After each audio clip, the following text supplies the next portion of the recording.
ഇത് മധ്യപ്രദേശിലെ റിവ ജില്ലയിലെ ഒരു സർക്കാർ സ്കൂളിൽ ഒരു വിദ്യാർത്ഥി ക്ലാസ് ടീച്ചറിന് വീശി കൊടുക്കുന്ന ഒരു വീഡിയോ ആണ് നമ്മളിപ്പോൾ കണ്ടത്. കാരണം ഉത്തരേന്ത്യയിൽ വിദ്യാഭ്യാസ തലത്തിൽ നിന്ന് ഇതുപോലുള്ള ഒരുപാട് കാഴ്ചകൾ നമ്മൾ ദിവസവും കാണാറുണ്ട്. ഇപ്പോൾ സോഷ്യൽ മീഡിയയിൽ കൂടെ ആയിരുന്നാലും ഏത് രീതിയിലായിരുന്നു നമ്മളത് അറിയാറുണ്ട്. ഇത് പക്ഷേ ഞാൻ നിങ്ങളോടാണ് ചോദിക്കുന്നത്, ഈ അധ്യാപക കാണിക്കുന്നത് ശരിയാണോ?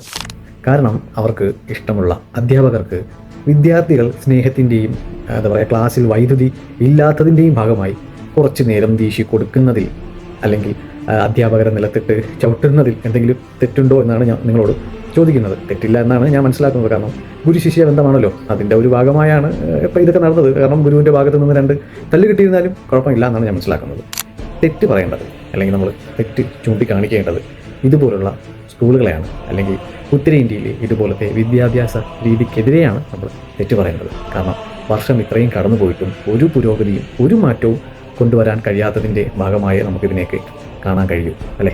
ഇത്തരത്തിലുള്ള വിദ്യാഭ്യാസ നിലവാരം വെച്ചുകൊണ്ടാണ് ചില നേതാക്കന്മാർ കേരളത്തിലെ ഉദിച്ചു നിൽക്കുന്ന വിദ്യാഭ്യാസ അല്ലെങ്കിൽ വിദ്യാർത്ഥികൾക്ക് നേരെ വിമർശിക്കുന്നത്.